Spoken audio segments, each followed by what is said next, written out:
বাবা বলেছিলেন 1947-এর 15ই আগস্ট ভারত স্বাধীন হলো, আর আমরা আমাদের দেশকে হারালাম। স্পষ্ট মনে পড়ে বাবার সেই অপমানিত মুখ আর ধরা ধরা গলা।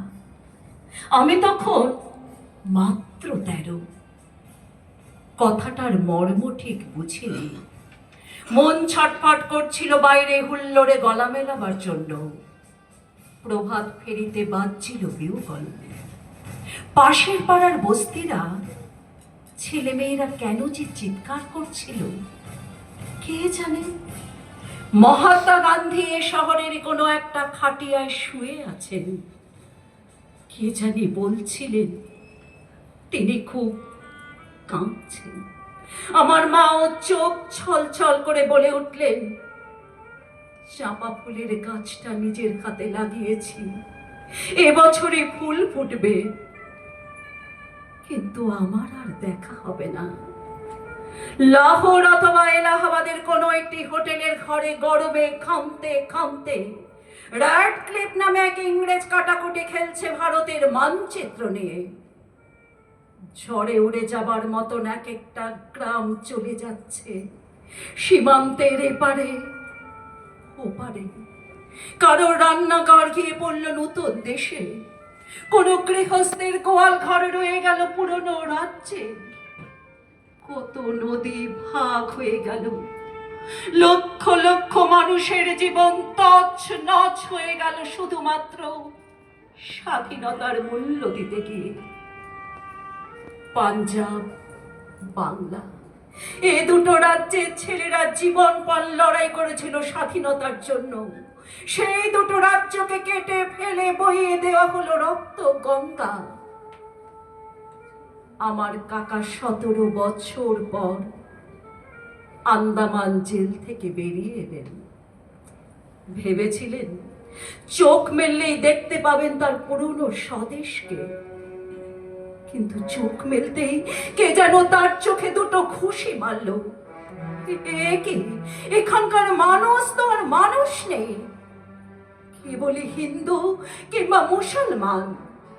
অজল চাচার ঘড়ির দোকান আগুনে পুড়ে ছাই হয়ে গেছে। রেহানা সুলতানাকে আছড়ে কামড়ে খেয়েছে কয়েকজন রাক্ষস। শিয়ালদাহ স্টেশনে প্ল্যাটফর্ম জুড়ে শুয়ে আছে ওপারের গৃহহীন ছিন্নমূল মানুষরা।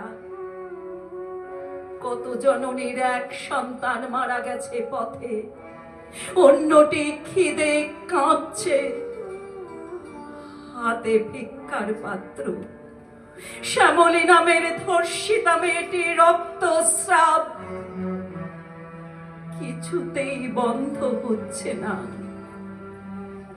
এই সমস্ত পরিবারের মাঝখানে দাঁড়িয়ে আন্দামান ফেরত বিপ্লবী যুবকটি প্রত্যক্ষ করলেন স্বাধীনতার আসল স্বরূপ।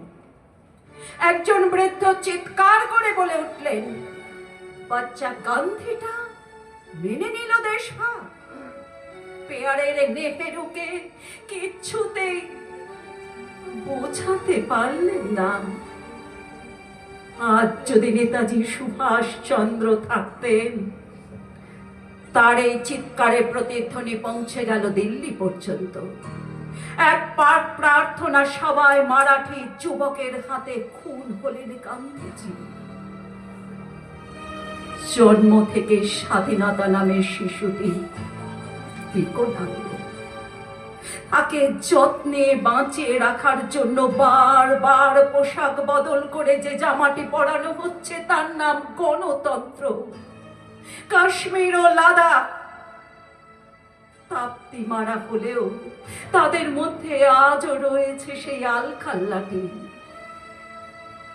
আমার বাবা মৃত্যুর আগে কাতর ভাবে বলেছিলেন, আমি একবার বাড়ি যাব, আমাকে তোরা একবার বাড়ি নিয়ে চল। বাড়ি বাড়ি মানে তো জন্মস্থান, কিন্তু সে তো কবেই চলে গেছে অন্যের দেশে। বাবা মৃত্যুর শেষ দিন পর্যন্ত এ দেশটাকে নিজের দেশ বলে ভাবতে পারেননি। আমি তার সন্তান। মাঝে মাঝে স্বপ্ন দেখি ব্রিটিশরা আবার আসছেন এদেশে, তবে হাতে অস্ত্র নিয়ে নয়, চাকরি চাইতে। তাই আন্তর্জাতিক এলিট শ্রেণীর স্কুল খোলা হয়েছে রাজধানী দিল্লিতে। সেখানকার ছাত্ররা হলেন বিভিন্ন রাষ্ট্রের রাষ্ট্রপতি, সেনাপতিরা।